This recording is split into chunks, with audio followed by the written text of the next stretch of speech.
Mm-hmm.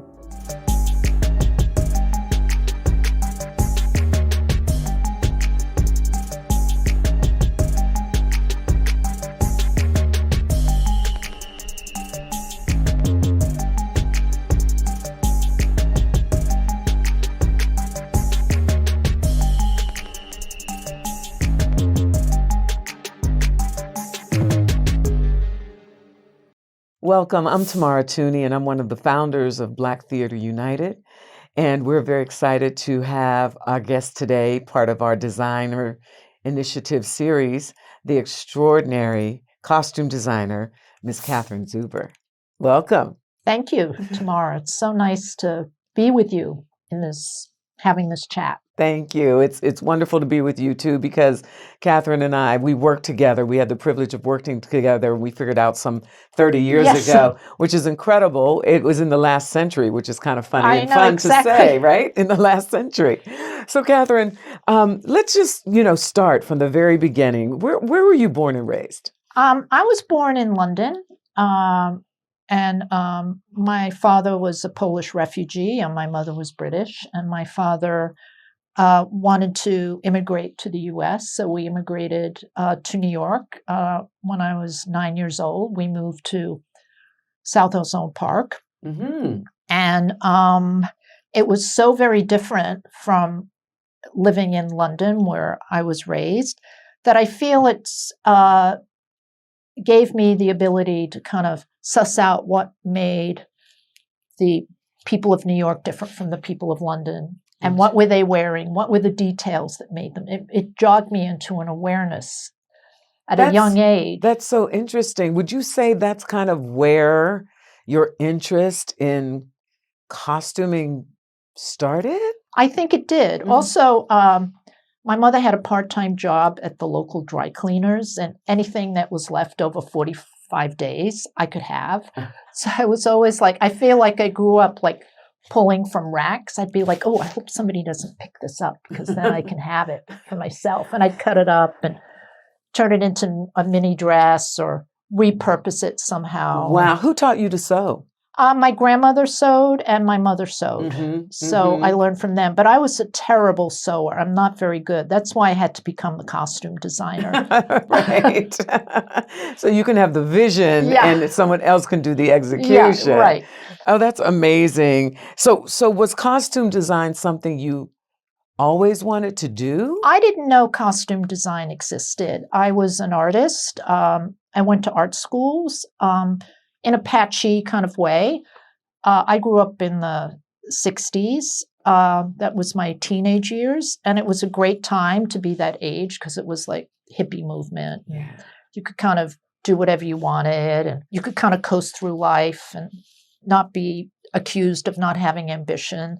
So I did odd jobs, and then I went to school for as long as I could, and then I dropped out and maybe toured through Europe, then came back, did more work, went to school. So it was very patchy. And I wound up in New Haven with a boyfriend that was going to the photography program at Yale. And while in New Haven, I started going to the Yale Rep. They had a program for $15. You could go to every play in a season. And I thought, oh, that's a good deal. And I started saying, wow, these plays are fantastic.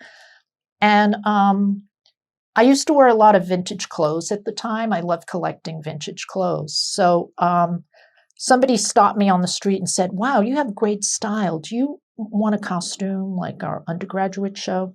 And I said, yeah, that would be great. And it was Tina Landau, who happened to be an undergraduate at the time. And Jodie Foster was in it. It was like this amazing experience for never having done costumes before. Right. And because I had studied photography, I had great stills for my work, and I had sketches. And I went to the drama school because it happened to be there in New Haven. And I said, I'd like to go to school here. And they said, well, you kind of missed the deadline and you need more than this very weak portfolio. And I go, okay, I'm going to prove to you guys that I can pull this off. So I did all this work and got all these sketches done and went back and got accepted. And that's when I first learned about costume design. Okay. And at that time, I was in my late 20s. Mm-hmm. So I started a little bit later than a lot of the other students in my class. Mm-hmm. I mean, there were some people my age too, but most of the class was about 8 years younger than me, which now doesn't really matter. But back then, Right. I felt like, So grandmother. Is that when you learned that experience in New Haven was when you first learned that costume design for the theater was something It was someone a thing. could do? I had no idea. Yeah. But I always loved vintage clothes. Everything I got was from the Salvation Army, or I made it myself.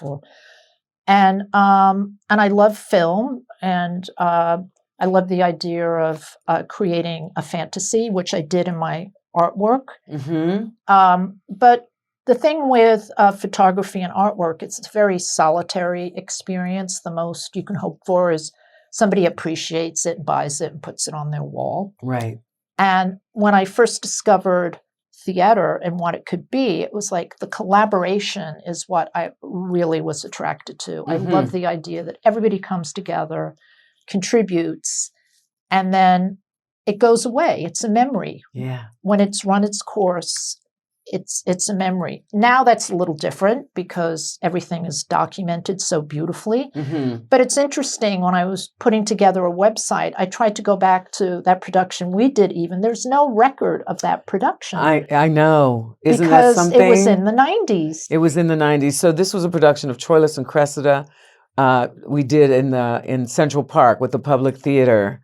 And the only image I have from it is a picture of me on the set, because you remember the set was that scaffolding, Yeah. and then the drop was my face. Yes. Because I played Helen of Troy, Yeah. the face that launched 1,000 ships. And so my face was big as a building. Yeah. And I just have Where me. is that face? Where is the in the bowels of the Public Theater, Yeah. I guess. Yeah. You know what I mean? That was beautiful. Yeah. Wasn't it? It was yeah. great. It was amazing. And so that clearly that's what we worked on together. Yes. And so let me backtrack again just a little bit. So you go to Yale, you get your degree in design from Yale. Now you're launched into the professional world. What was your first what was the first show you designed professionally? I think that would be Good Person of Szechuan at ART. I didn't get work right away. It was, it was difficult back then. It's difficult now. Yeah, I was going to say, that's a very important point that I think people should hear and understand. It doesn't just happen like this. You think it's going to you be think like it's going that, to, but isn't. no. And I think people are hesitant to take a chance on an unknown. Mm-hmm. I feel I had an advantage in that I was a little bit older. Mm-hmm. So I had, at the time, I thought, well, I have a little more life experience. So maybe when we're talking about a play, I felt like that was a gift I could offer, but I don't think it mattered really. Yeah. It was just difficult. And at ART, there was a project that was being directed by a team from Moscow, and they got into an argument with Robert Brustein and stormed off, and they had to put together a production quite quickly. Mm-hmm. So they did The Good Person of Szechuan, and I was they couldn't find any of the established designers to work because they were already booked up. So they had to go to recent graduates. So they asked Michael Jurgen, who was the set design teacher at the Yale School of Drama, still is after all these years. Wow. And he recommended me to be the costume designer. And that was my first job. And from that, because it was just luck that that happened. Mm-hmm. A lot of people saw that, and I started a relationship with ART, and I got offered a job at Center Stage in Baltimore. And this was the 80s, the mid 80s. And that was a wonderful time of the regional theater movement in America, the 80s, 90s, the early, there was so much exciting work happening all over the country. Mm-hmm. So it was a great time to kind of hone your craft. And it was very different back then in that the goal wasn't to hope to have a show on Broadway. It was Right. doing a production for the community you happen to be working in. Mm-hmm. If anything ever happened where it did go to Broadway, that was highly unusual. Right. It Right. It was really just about was- the work right Yeah, there exactly. and providing excellent work Right. for that theater that Yes. serves that community. Yeah. Yeah. You mentioned the gentleman from Yale who recommended you for that job. Did you ever, would you say you had a mentor or mentors, at any time to your career? Was there anyone who actually kind of took you under their wing, if you will? Yeah, I think if there's anyone, it would have been Michael Jurgen, because he was very supportive. But it was almost, through all the circuitous paths I took to becoming a costume designer, there were always different people that were very supportive and encouraging, directors that took me under their wing and felt I was worth nurturing as a Yes. designer. Yeah. But I can't say there was one person. Okay. Um, Fair enough. but Right. but a lot of people. It would be unfair to single one Anyone out. out. Yeah. That makes sense. That's why I said mentors. Yeah. You did say Just that. in Yeah, case. you did. Yeah. Let's jump a little ahead. And as I described before we started the camera, you've had a very robust career. And I'm so happy that, I happen to be a part of it for that show for Troilus and Cressida, because it was so wonderful to work with you on that. I'm going to give you the opportunity to brag just a little bit. What acknowledgments and awards have you received over the years? Fortunate enough to have 8 Tony Awards. Lovely. I think I have 15 nominations. Mm-hmm. And 2 Olivier Awards, which is great. So that's the story I was saving. Yeah. That's the story I was saving. I happened to be in London working at the Old Vic, doing a play called The 47th. And it was during the time of the Olivier Awards, and they invited me to come to the awards and to present an award. And so I was asked to present the award for Best Costume Design. Little did I know who the nominees were until I walked out on the stage to read the nominations, and Catherine was nominated for the Olivier Award at this time, and Catherine won.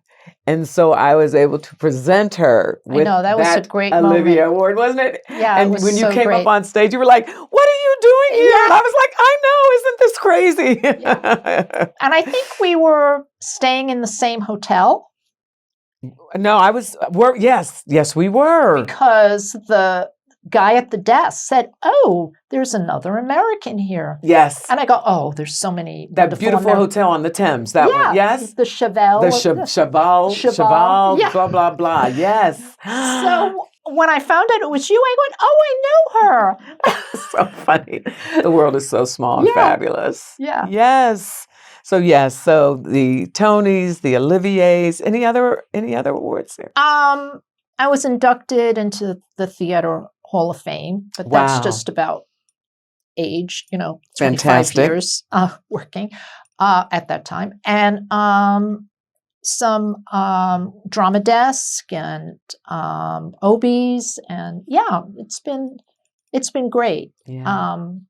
It's so wonderful to feel that one's work is being appreciated. Absolutely. And because sometimes you're working so hard on something and you're not sure. I mean, the greatest joy is when an audience comes away feeling that they've had a wonderful experience. That's all that matters, I think, to all of us that Yes. work in theater. And to get an award is a testament that it was noticed and appreciated. Indeed. Yeah. Absolutely. So, as you are aware, which is why you're here, Black Theater United is launching this designer initiative. Our mission when we came together as an organization was to challenge our industry to be more inclusive. Yes. And we all are aware that, if you don't see it, you don't know that you can be it. Exactly. Right? So my question is, why do you think diversity is so important? I think diversity reflects our society. I think that it's all people of all ages, of genders, of ethnicity. It's all a part of who we are as a people, and all stories are interesting and important. And it makes it a place that is so much more exciting to have not just a point of view from one walk of life. During the pandemic, I did a program with high school students. I worked with the Board of Education and the Mayor's Office of Cultural Affairs, the Performing Arts Division, and talking to high school students and making them aware of all the jobs that are possible in the theater community in New York. Because I know myself, growing up in a working class family in Queens, if I had said I wanted to be a costume designer, even if I'd known what it was, my family would have been, you got to get a real job. Yeah, right. Yeah, right. That's like, that's like not a real job. And the point of this, I wonder how many communities in our city and in high schools aren't aware that this is a great sector to be a part of, that it is the biggest employer. The mayor's office had amazing numbers of the number of jobs that are generated by the arts in New York City, especially theater, and not just Broadway, off-Broadway, all of it. Right. It's all important. And it goes from publicity to, people that do the props, backstage people, the hair departments and all the people they employ. Building the sets. Building the sets, building the costumes. It's a huge industry. Sound. Advertising, sound designers, usher, all of it. All of it. And they're great jobs. They're jobs that are exciting and people... and creative. And creative. Very creative. And, it's a lot of them are union jobs. So, you get health care and pensions and all of that. And this is our industry in New York City. And the fact that, across the city, which is so vast, you just feel there must be so many students of the high school level that aren't even aware that this is like a track that they can enter and hone their skills and to do something where they can have the luck that we both had doing something that we love to do. Exactly. And not just and fall into it by accident, Yeah, and you can be part of a community. That it's not just about what you see out front. It's not just what you see on the stage. It's not just about being a performer. Yes. There's a whole community, a whole village exactly of possibilities. Exactly. In order that you can participate in to be a part of the theater. Yes, exactly. Yeah. But I feel there's so much talent that it can't just be from a certain sector of the population. It has to be more inclusive. Absolutely. Across the board. Absolutely. And which would prompt me to ask, why do you want to be a part of this designer initiative? Why did you step up and say, yes, I want to be a part because of it? Because unfortunately, when I did that program, it was great. We had about 4 sessions. Then COVID was not over, but people were going back to school in person. We did the spring semester, and then everybody got too busy. I was doing Moulin Rouge in London, and we didn't continue with it. But I always felt like it was such all the groundwork we did, it was so great, and the students they were so brilliant. I was saying like, "Ooh, what's their number? I'd love to work with." Wow, so talented, yes. Yes, and the imagination and the skill level was so sophisticated. I just felt I'd love to do more of that kind of mentoring of, young talent. Yeah. Well, we appreciate that. And thank you for stepping up and saying yes, as so many of your colleagues have, And so we look forward to more participation on your part. Yeah. And before we wrap it up, is there anything else that you might want to share or you thinking about? I feel like the theatrical community in New York can be such a beautiful place filled with amazing people, and there's so many stories to tell. And I think that's, like I said earlier, what I loved about theater initially was the collaboration of people coming together to tell a story, either to entertain or to uplift or to distract, or maybe all of the above. But it's the wonderful experience of knowing that you're bringing something special to an audience. Hopefully, that's the goal. Doesn't always work out, as we know. Sometimes it doesn't, but it's not for lack of trying. That's it's not for lack of trying. And I feel like even when we may not think it's the most successful thing, the audience walks away with something. Yes. Even if it's just coming into a space together. Yes. And sharing an experience. Yes. Sharing a live experience together. Yes. Because you've got people in a room from different economic brackets, different political persuasions, different religious persuasions, blah, blah, blah, all coming in and having the same experience. And I think that's one of the things that makes us human. Yes, exactly. A great program the mayor's office has is bringing Broadway to the suburbs in the summer. A friend of mine, Carla Hoke Miller, is in charge of that program, and she's the one I did those sessions with. Yeah. And I think that's also great, is even though they're not maybe the whole musical, but doing something just to see how exciting it is and to just get people excited about jumping on board and being a part of this wonderful community is so key. Like, how can we, because I do think one of the problems right now is the price of tickets is so prohibitive. Absolutely. I was just having this conversation the other day, and I'm kind of outraged at how much tickets are. Yeah. And you're saying, and on one hand, we're saying let's be inclusive, but then on the other hand, the price point excludes a lot of people. Exactly. So the question was, my question was, is there going to be, and I was having this conversation with a Broadway producer who feels the same way. And it's like, is there going to be a straw that breaks the camel's back? Is the thing going to have to implode before we can start over and make it level and more attainable for everybody? I mean, I don't know. I sometimes work at the Met Opera. I design there, and they have a great program where there's rush tickets, which are like $15 on any given. I mean, that's a huge house. They have vacant seats, but at least they're, if you love opera, it's not unheard of. Like, I'd love to see that opera, $15, you can see. That's and less Broadway than a film. used to do that too. Yes. But they were student rush tickets. They were not for everyone. This is for everyone at the Met, which is great. Yeah. So something's got to give. Yeah. Something's got to give. Yeah, because we there's figure it out. great work happening, and it's not available to everyone. Right.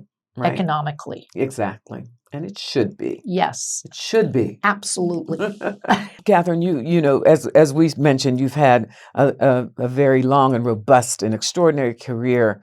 What keeps you excited? What keeps you inspired? I really love what I do. And I don't think I'll ever want to retire, because what inspires me is that every project is a learning experience. Every project is a story where, even though I think I know what it's about, I'm always surprised at how much I didn't know about what's inherent in the text.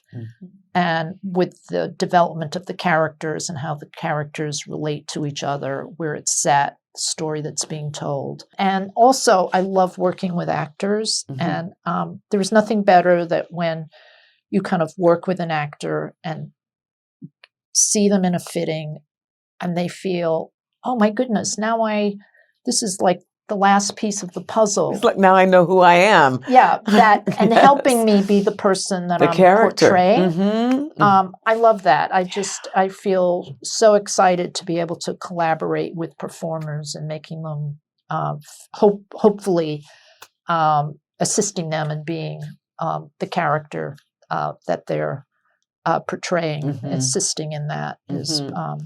I just get such a thrill from Yeah, that. it's always a new challenge, always Yeah, new, as you say, always a learning always experience. learning. You never Always stop learning. learning. Yes. And that's one thing with, like you never know it all. I think sometimes I know I was like this when I was younger. It's like, oh, I can't let on that I don't know everything because it could make me look like not professional. And then finally I said, no, you're always learning. You never stop learning. That's right. That's right. There's always something new. Mm-hmm. Always a new way of doing things, always a new way of looking at things, always some new bit of information, a bit of research, the work of a certain artist that maybe you weren't aware of that could be inspiring in terms of using it as inspiration for a design. Mm-hmm. Always something new. That's interesting because my next question was going to be, what advice would you give younger people coming into, and I think that would be part of it, that you're always learning, Always learning, and not to be afraid to not know. Yes, and to ask someone if you need to. But what other advice would you share with, our younger? Always to have, to know that your voice is important. And I know when I started, I felt I didn't come from a theatrical background. I never studied in university before I went to Yale, like undergraduate. I never had any theatrical training. I never even went to plays until I got that $15 season. Up in New Haven, yes. But I never went to plays because, it wasn't part of what my family did. Yeah. We didn't do that. So I think that don't feel that your background isn't suitable to achieve success, no matter what it may be. Mm-hmm. Feel that if you have a vision, you have something to say, that it has value. If you're passionate about your vision. Yeah, absolutely. I feel that's, don't feel it has to align with what's gone before. Right. Or what people are expecting. Because I think it's always the people that come out of left field and that are the most exciting, and the new voice, the new voice, the new sound, the new vision, the new. Yes. They're brave enough. Don't be afraid. Not to kind of go through a prescribed path, but to just naturally have their own and are proud of their way of seeing things. Yeah. So. Perfect. That's beautiful. That's beautiful, and that is invaluable. Oh, I can only speak to one advocating themselves, I think, in the design world, because I'm not privy to the intricacies of other parts of theater and what it might take to be successful in that. But I think it's to know what you want to do within the design world. Like, if you want to be a designer, don't settle for working in a costume shop. If you want to work in a costume shop and that's what you love to do, don't feel that is lesser than being a designer. They're both very, very valuable. If you start, let's say, being a costume designer, but find your skills are more suited to being a set designer, don't be afraid to shift gears and go into something else. But I think the more trickier question is, how do you make that first step? And I think it's going to as many theater companies and getting your name out there, showing enthusiasm, calling on people that are established and are working, and saying to them, I'd love to work with you, because what everybody really loves is enthusiasm from someone. Like if somebody calls and says, oh, I'd love to work with you, like, here's my resume, you're going to gravitate towards that person because of the enthusiasm that they showed. Absolutely. So I think it's just letting as many people know as possible that here I am, I have something to offer. Absolutely. And let me be a part of what you're doing. Yes. I have interest in that. And I would add to that, and if that person says no, move on to the next person. Exactly. And move on to the next person until you hear yes. Yes, And exactly. and I remember I was sharing this. Jane Alexander, the actor, years ago was in an interview, and somebody asked her, "What does it take to be an actor?" And she said, "Courage." And I would say that in all fields, it takes great courage, for you to step out and put yourself out there. But don't be afraid to do it, because someone will say yes, and the worst thing they can say is no. Yeah. You know And what I know mean? there's a lot of designers as well that take on, people like in the summer, and now there's much better regulation that people aren't taking advantage of in Mhm. terms of unpaid interns. I think now that there's been a revision of how that's treated, which I Yes. think is great, Yes. because we've all been there back in the old days. Right. Where it's Exactly. like not good. Yeah. But everybody needs and is appreciative of the energy that comes from a younger generation and what they can bring to the table. Absolutely. I mean, I love working with you. I mean, I have an assistant now. He's 31. He's been working with Excuse me me. since he was 24. Mm. And I was looking for someone, and it was word of mouth, and we just hit it off, and he's terrific. It was just because, he was putting it out there that he was looking for a job, and Mhm. I was looking for someone, and that's how things can happen. Yeah. I know it's hard, though. I know it just sounds like, well, how is that ever? But it does. It really does happen if you put. People have to know that you're there and you're interested. Yes. And I would add, and it's brick by brick. Yeah. It's one step at a time. Right. You're not going to arrive at the finish line unless you start at the starting line. Right. You know what I mean? Right. And a lot of young people think they want to already be there without doing the work, without starting at the bottom, at the beginning. I'll say at the beginning, because the bottom sounds, it doesn't sound glamorous. Yeah. But starting at the beginning, you have to start at the beginning and put one foot in front of the other and build. And I know a lot of young people get discouraged because it's not happening fast enough for them.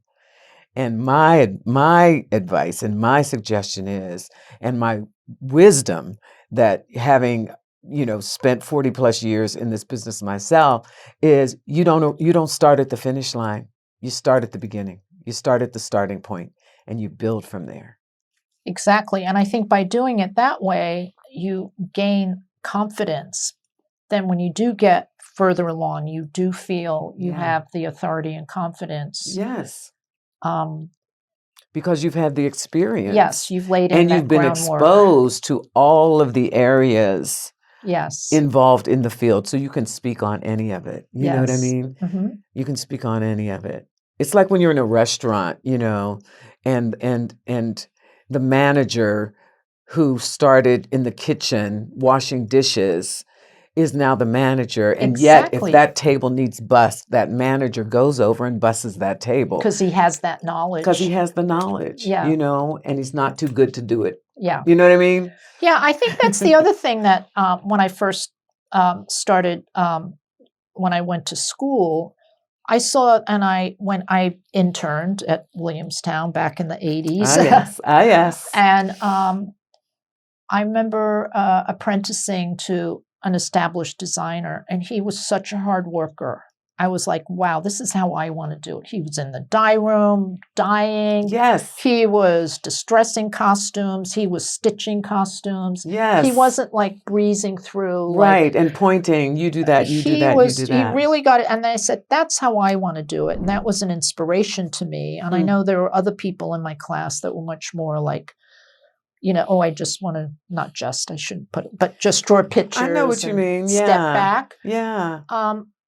And I think that's part of the secret to your success. And I think that's why you have had such an illustrious and robust career, because you decided that and you did it. You decided to be that kind of designer who would be involved on every level. And I think that contributed to I just don't want to make it seem like arduous, though. I don't I hope somebody listening to this doesn't say, "Oh no, I have to do all That's this." the joy. I think that's the joy. Yeah. I think that's the joy. It is the joy because all those things are really fun. Yeah. And it's Yeah. really creative. Yeah. And you're making something. It's like making something from nothing, and to see it come alive, to see it be realized. Yeah. You know. And the great thing too about costuming is that you don't always have to love the costume. It's just not about pretty dresses. It's about what's right for the character. And that may be something that is something you don't even particularly like, but it's right. But it's right. It's and telling the the story. actor knows it's right. And it may be something they don't particularly like, but they know it's Mhm. right. They're not playing themselves. They're playing this character. That's right. And I love when an actor says to me, you know what? I feel this hasn't gone far enough. I go like, oh, great. And then you can collaborate. I also feel like in a fitting room, I'm always looking for cues. I always feel like I can tell when somebody has like a face that looks a little like they're not happy with this costume. I go like, I can tell there's something wrong. Tell me what it is. And they usually say, well, and then I go, okay, yeah, we can change that. I want you to, if you don't feel good, this is never going to work. Exactly. And then there's the pleasure of when somebody puts something on and you see on their face, yes. Yeah. Yes. So I also feel that again takes just doing so many fittings over and over and over again, where you develop those skills of like reading, like how to suss out what a performer is going to feel they need to be that character. And I feel like if maybe somebody's really off mark and wants something that isn't right for the character, then in a really nice way, you bring in the director and say, let's talk about who this character is and how we can arrive at a solution for this costume. Right. That is, but again, I think those are all things that's the collaboration. Yeah. Exactly. Thank you for watching the designer series here at BTU, Black Theater United. So glad you can join us. Don't forget to subscribe and to click the notification bell if you want to be made aware of new series, new episodes that are coming. And we hope you'll continue to watch and support and join us.